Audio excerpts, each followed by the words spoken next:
1986 could be the toughest year yet for the Royal, which has been through some hard times in recent years. Although the details of the hospital's budget have not yet been released, it appears overall funds are down in real terms on last year's figure. The Chief Executive Officer of the Royal, Dr Elwyn Currow, admitted today that there will have to be some reductions to services.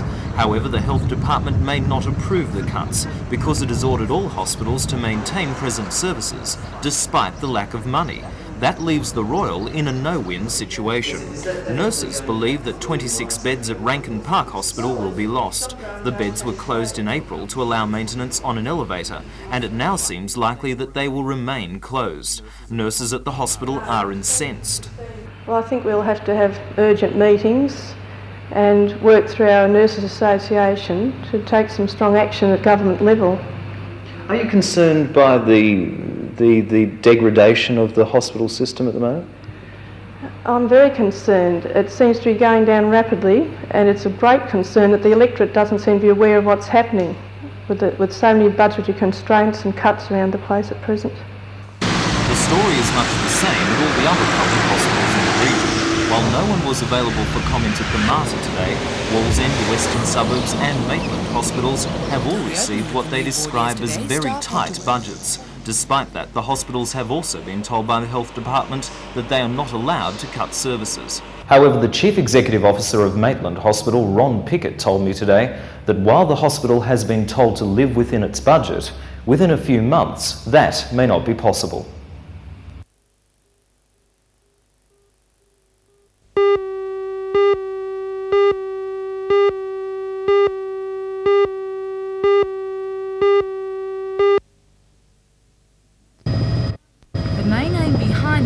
Zones is to stimulate business in areas which are described as financially depressed. It's an idea which has been taken from an English example. The scheme has come under close study with the plan of developing the concept in the Lower Hunter by Alderman on Cessnock City Council, John Turner. He explained exactly what enterprise zones would involve. They're areas which are been set aside, predominantly in England this is developed from, where you can stimulate small businesses, which hopefully will go into larger businesses, and they are encouraged to go into those areas to assist in places with high unemployment or with special needs to stimulate the economy of a particular area. They're a decentralisation type idea, and I believe that in the Singleton, Maitland, Cessnock area it's a great area to start with. Why choose those particular areas in the Hunter Valley? Well, they represent a triangle, and it's something I've been looking at for some time. They've got varying backgrounds and varying types of employment. Then you've got in Maitland, for instance, a dormitory suburb with a financial background. Singleton you have coal and farming, and in Cessnock you've got the traditional tradespeople, mining and coal. And if you put all those together, we've got a very good raw resources in which to have these enterprise zones established. And the concept behind the enterprise zones will now be put before each council for discussion, and Alderman Turner hopes that he'll have their support.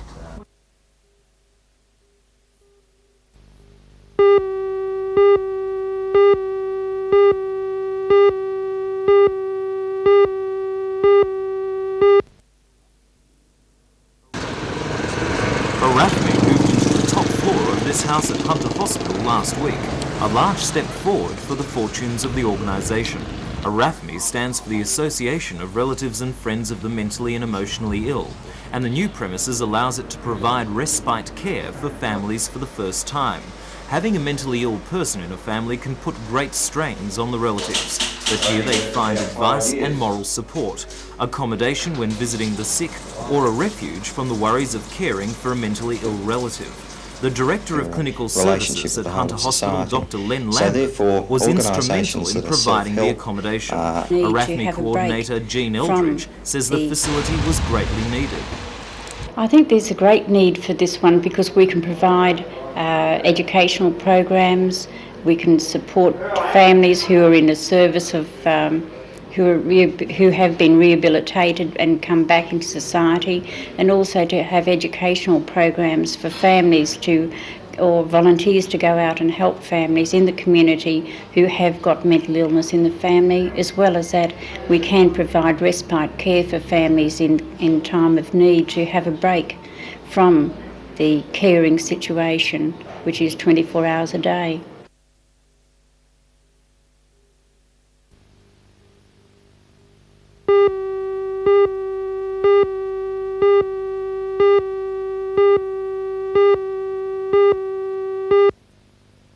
President of the LP. We express our total support for the New South Wales Premier Neville Rand in calling for the facing his current resignation of the contempt Director of charges. Public New Prosecutions South Wales Young being Labor tendered. Council believe the Move Premier buses is being being bussed victimised to because of his Strait. position And the as a result Labor from the Premier appeal he and made President has of the but made on the ALP. grounds We that support he's the one New of the most South Wales aggressive, branch of the Labor justices. Party in calling for the resignation of the Director of Public Prosecutions, Ian Tenby.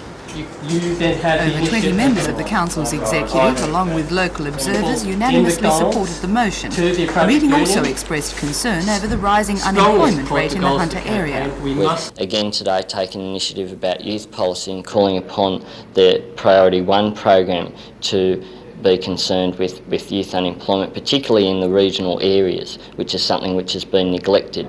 Unemployment is exceptionally high in this area, more so than, say, in other sections of Sydney, and we've called upon the government to recognise those regional imbalances.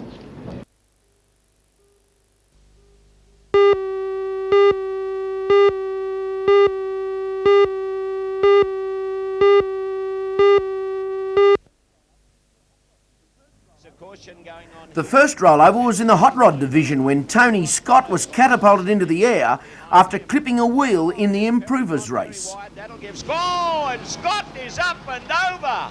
Oh, what a wham! The next saw the Formula 500s in trouble again when Brian Harris rolled over, landing on the unlucky Lloyd Thorley. Over goes Thorley. But it was the bike event where Brian Nixon and Mick Poole crashed heavily in the final of the state title. Racing was stopped completely for almost 25 minutes while ambulance treated the riders on track before taking them to hospital. Poole suffered a compound fracture, but Nixon got off lucky with cuts and severe bruising. The championship was eventually won by Wallsend's Stephen Davies. Chris Watson was second and Sydney rider Ray Palmer third. Half a lap away from victory is young Stephen Davies of Wallsend. Into the corner he goes. He comes out of it nice. He's gone very wide, allowing Watson to get to him, but Davies will win. Davies first, Watson second, Palmer will be third.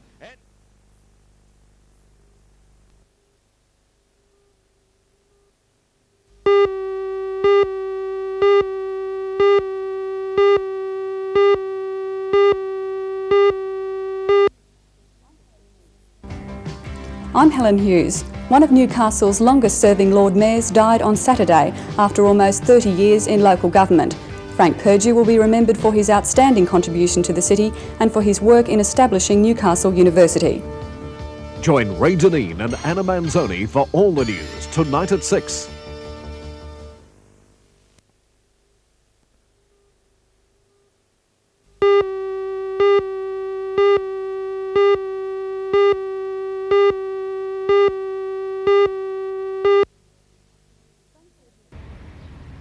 Frank Perdue died in Wallsend Hospital on Saturday at the age of 86, yet his contribution to local government will not be forgotten.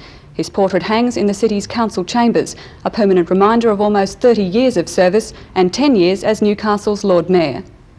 Mr Perdue began his career in local government in 1944 when he was elected to represent the North Ward. He served until September 1974 when he did not seek re-election.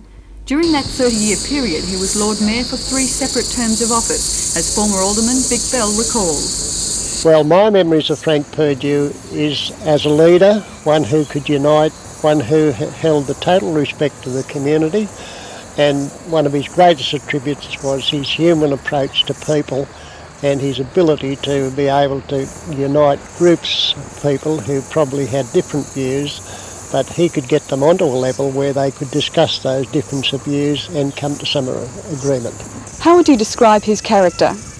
He was a man of very high principles, was not prepared to compromise when it came to a matter of principle, and to me I feel that he set a standard to which most people would like to aspire, and to me I always look to him as setting the standards not only in local government but in normal human relations. Mr Purdue's list of achievements was long. He was the first chairman of the Council's Smoke Advisory Panel, president of the Local Government Association of New South Wales for 2 years. He was also appointed one of the first members of the Grants Commission of New South Wales. But it was his work at Newcastle University for which Mr Purdue was perhaps best known. He played a key role in raising funds for its Great Hall and establishing an autonomous university. It was the leadership qualities of someone like Frank Purdue, who knew everyone who mattered and who was respected for what he was, his integrity and his charm.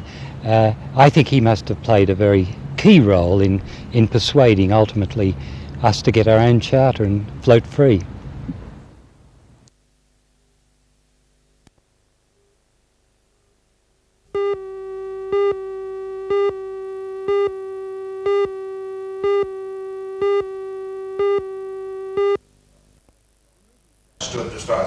The meeting today between Shortland County Council Chairman John Jobling and the involved unions was convened after Conciliation Commissioner Mills requested that the chairman reconsider his original decision. John Jobling withdrew the half-day Christmas Eve concession, saying that already the employees get too many holidays at the expense of ratepayers. The unions reacted angrily, saying Jobling was breaking from a tradition and was also being inconsistent because as president of Muswellbrook Shire, he awarded those employees the half-day holiday. The union threatened industrial action, including an indefinite ban on John Jobling's house and bans on all work outside ordinary hours for the Christmas New Year period. Despite the threats, John Jobling is sticking to his original decision. I still maintain that I do not have the authority to give away a half-day holiday. I maintain that I do not have the powers under the Local Government Act, and when one looks at the cost to the consumers, I'm greatly concerned that they should be asking me to even think about it. The union that covers the majority of SCC employees, the Electrical Trades Union, has applied for a relisting in Sydney tomorrow, seeking an order that the chairman withdraw his refusal. But it seems that regardless of the outcome of that sitting, the Christmas Eve concession will not be granted, and the union will go ahead with industrial action. Well, at this stage, I could see that the Councillor Jobling will be bearing the brunt because his one of the resolutions deals with him, and of course the people in the area of Upper Hunter will have to probably put up with some of the activities.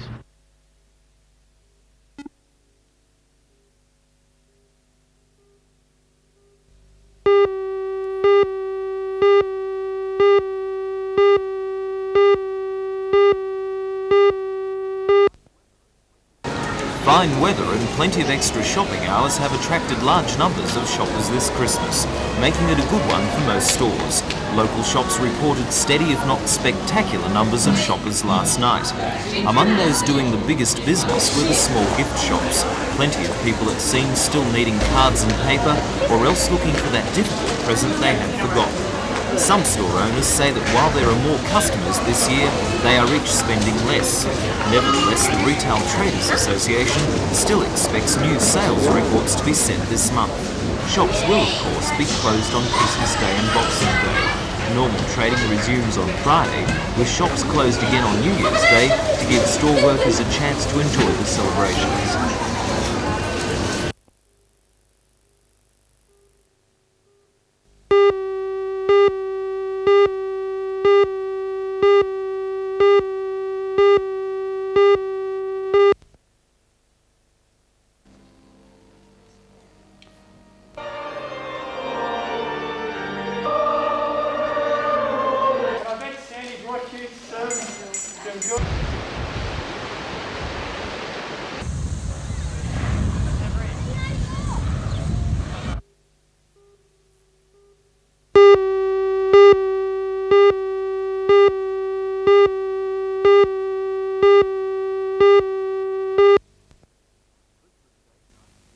Christmas Day 1985 started for most people around the family tree. Most of us were reminded once again that it is children who make Christmas a truly special event, filling the house with delighted cries and broad smiles as Santa's goodies were unwrapped. The children unfortunate enough to spend Christmas in hospital were forgotten either. At Royal Newcastle Hospital, Santa made a special delivery to 6 youngsters in the children's ward. And just to prove that it's better to give than receive, one of the children gave Santa a present. Many people, of course, spent at least part of the day in church. Christchurch Cathedral, like churches throughout the region, was full for the traditional service conducted by Bishop Holland. For the rest of the day, eating, drinking and relaxing was high on the agenda for most people. A blissful escape from the troubles of the world and a chance to reflect on the year past. Spare a thought, however, for those unlucky enough to spend yesterday working to make Christmas a better day for the rest of us. Firemen, like police and the ambulance service, had enough to keep them busy. The motels were in full swing, and at the Telford last night, staff enjoyed their work as best they could. Still, it was hard work for the chefs, waitresses and kitchen hands. So Christmas Day in the Hunter, it seems, was peaceful and relaxed, and Boxing Day promises more of the same.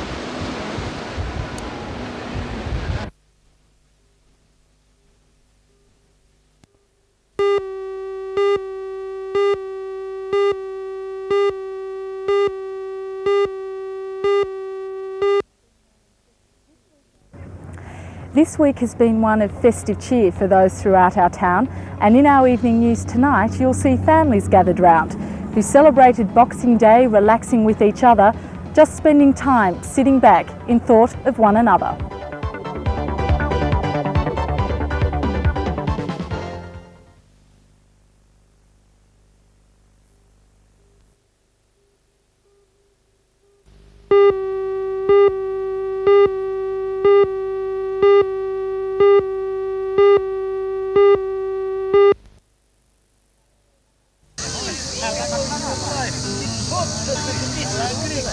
Twas the day after Christmas. It's known as Boxing Day, and people throughout the Hunter celebrated in different ways. They laid out on the beaches, enjoying sand and sea.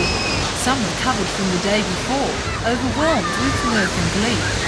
Sailboards flew on wings of water upon the lake this day. Flags of moving colour glided peacefully across the bay. Families gathered round for leftovers, together both young and old. There were many funny stories heard, and some new ones even told. For others who thought they'd try their luck and make a horsing bet, it was for some a day of fortune, while others chose to forget. And for those who spent this day alone, it's wise to spend a thought to the food that was all wasted and the unwanted presents that were bought. For it's a day which brings an end to all cheer and merriment we mix, for next week begins a bright new year. Here's an early toast to 1986.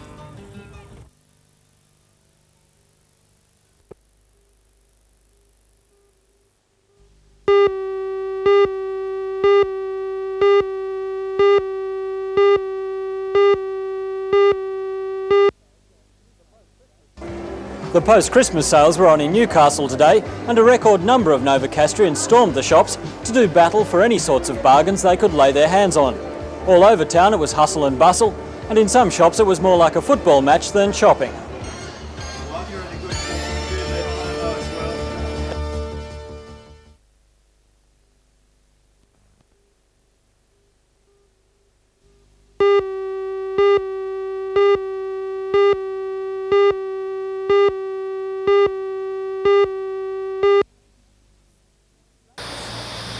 Rate notices in Lake Macquarie will be sent out on the 15th of January with payment in full or the first instalment due 1 month later. In an effort to make payment easier for residents, rates can now be settled at local bank branches. The rate notice itself has a deposit slip on the notice itself that the ratepayer may just present to the bank attached to their rate notice. The bank will process that and give them a receipt instead of them having to come here to the chambers, all posted in. This method is optional, however it means residents no longer have to travel to Spears Point, battle queues on instalment days or mail their payments. Pensioners may also pay their rates at banks, however they are required to fill in a statutory declaration attached to their rate notice. This must be returned to the City Council. Lake Macquarie City Council is owed some $1.9 million in outstanding rates to the end of 1985. Its rate income in 1986 should be around $23 million. Council hopes the new system will encourage people to make their payments on time. Meanwhile, Maitland City Council is also offering incentives to try and encourage residents to settle their rates early. The names of people who pay in full before February 28th will go into a barrel. The prize, a week's holiday in Queensland.